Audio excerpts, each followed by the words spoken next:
The sun hung low over the sprawling acres of my family's ranch, casting long shadows across the dusty fence line where I was wrestling with a stubborn post.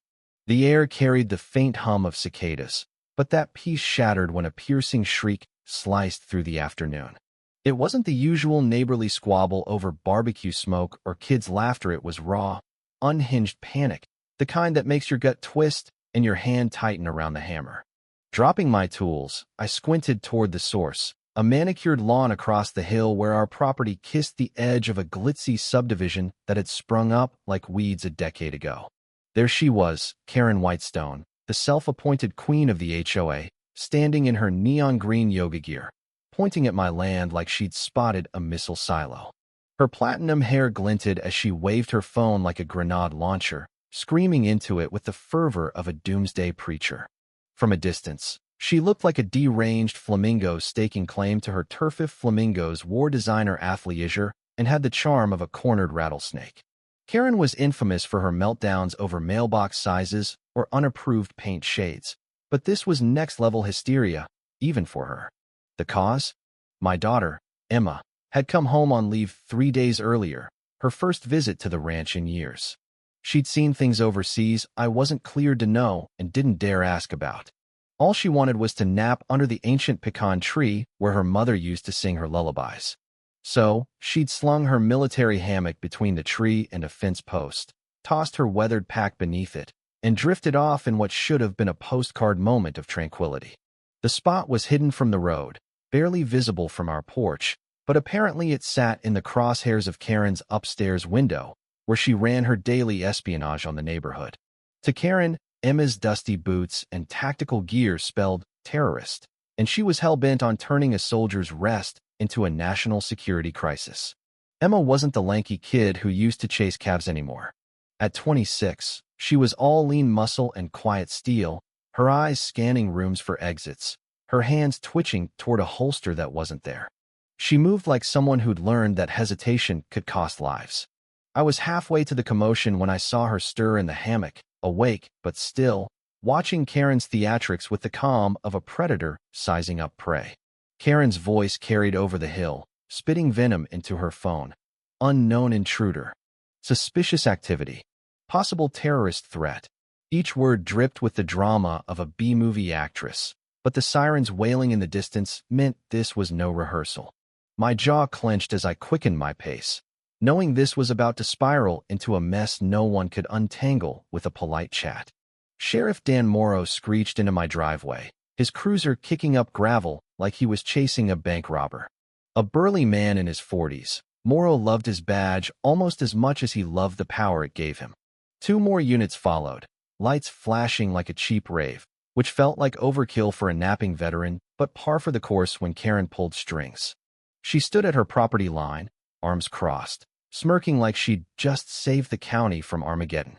Emma rose from the hammock, her movements deliberate, exuding a relaxed alertness that screamed she was in control. Dressed in jeans and a faded army t-shirt, she looked like any civilian until you noticed the way she stood, like a coiled spring ready to snap. "Ma'am, we've got reports of suspicious activity," Morrow barked, hand on his belt, trying to sound like a TV cop. "I need ID and an explanation." His tone demanded compliance, but his glances toward Karen betrayed whose orders he was really following. Emma reached into her pack, slow and steady, and pulled out a military ID and a badge that made Morrow's face drain faster than a busted radiator. It wasn't just any ID, it was the insignia of the Army Special Forces, the kind of elite unit that makes local cops rethink their life choices. "Captain Emma Harper, Special Operations Command," she said, her voice calm but laced with an authority that outranked everyone present. "I'm on leave, visiting my father's property." Morrow's hand dropped from his belt like he'd been burned, his bravado evaporating as he realized he'd just stepped into a minefield. Karen, undeterred, stormed over, clutching a binder thick enough to stop a bullet. "I don't care who she is," she snapped, her voice shrill with defiance. "This property's under HOA rules, and she's violating codes on camping, equipment, and unpermitted structures." I couldn't stay silent.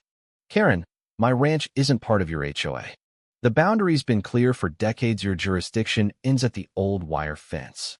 She smirked, flipping open her binder with a flourish, revealing a survey map that looked official enough to fool a judge.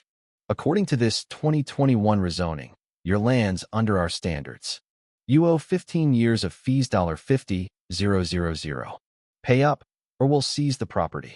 My blood boiled, but Emma's eyes narrowed, cataloging every word like she was building a case. 2 days later, Karen returned with an entourage, half the HOA board, 2 slick lawyers, and Morrow, who looked like he'd been promised a promotion. She spread her map on my porch table, gloating about the $50,000 debt. But then a battered Toyota rolled up, and out stepped Jason Lee, a young lawyer who looked like he'd just graduated but carried himself with the grit of a seasoned fighter. Jason Lee, attorney, he said, shaking my hand firmly. I've been tracking HOA fraud in this county, and your case fits a pattern. He laid out documents next to Karen's, pointing out forged signatures, a suspended surveyor's license, and a curious link. The map was updated days after I refused to sell to Whitestone Resorts, Karen's company. The air shifted. Karen's face twitched, but she doubled down, waving her binder like a shield. Emma, silent until now, spoke with icy precision. I need 48 hours to review this. Sheriff, I trust that's no issue. It wasn't a request, and Morrow nodded like a scolded kid.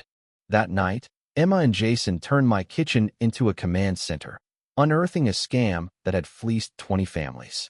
Whitestone Resorts, tied to Karen's ex-husband's construction firm, used fake surveys to force sales. Morrow's bank records showed suspicious deposits matching the scam's timeline, and a recorded call obtained through means Jason didn't explain caught Karen plotting with him to make an example of me. Karen fought back, flooding social media with doctored photos of Emma's gear, spinning her as a dangerous veteran. Local news ate it up, framing her as a threat.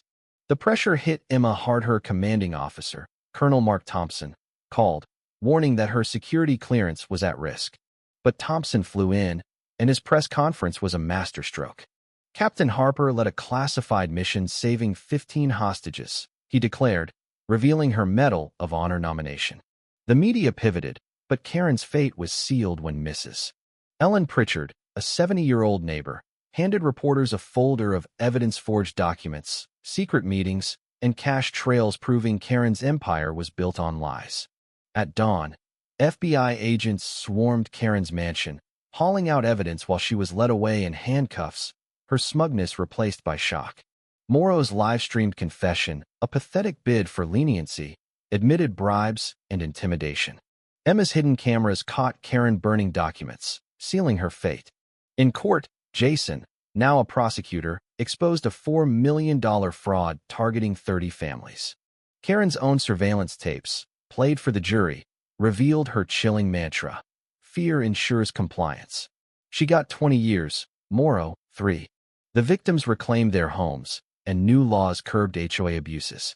Under the pecan tree, I held a photo of my late wife, Clara, whispering, "Emma's home, and she's as fierce as you knew she'd be."